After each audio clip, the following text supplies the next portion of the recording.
ఆ, కేసీఆర్ గారు రేవంత్ రెడ్డిని చూసి ఎంతైనా నేర్చుకోవాలండి. ఆ, రేవంత్ రెడ్డి పాపం తమిళ సాయి గవర్నర్ గారిని చాలా జాగ్రత్తగా రెస్పెక్ట్ఫుల్గా ఆడుతూ ఉండడం వల్ల ఈయన పనులన్నీ సింపుల్గా అయిపోతాయి. ఇప్పుడు ఇద్దరు ఎమ్మెల్సీని రికమెండ్ చేశాడు, ఆవిడ యాక్సెప్ట్ చేసింది.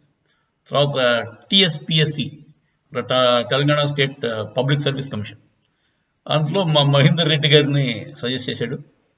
ఎక్స్ డీజీపీ యాక్సెప్ట్ చేసింది. ఇదే పని కేసీఆర్ ఎన్నిసార్లు పెట్టినా ఆవిడ రిజెక్ట్ చేసేసేది. నా నా నా ప్రకారం వీడు మంచివాడు గారని చెప్పేసి. సేమ్ అంటే ఇంచుమించు సిమిలర్ టిఎస్పిఎస్సి అపాయింట్మెంట్స్ కానీ ఎమ్మెల్సీస్ కానీ. సో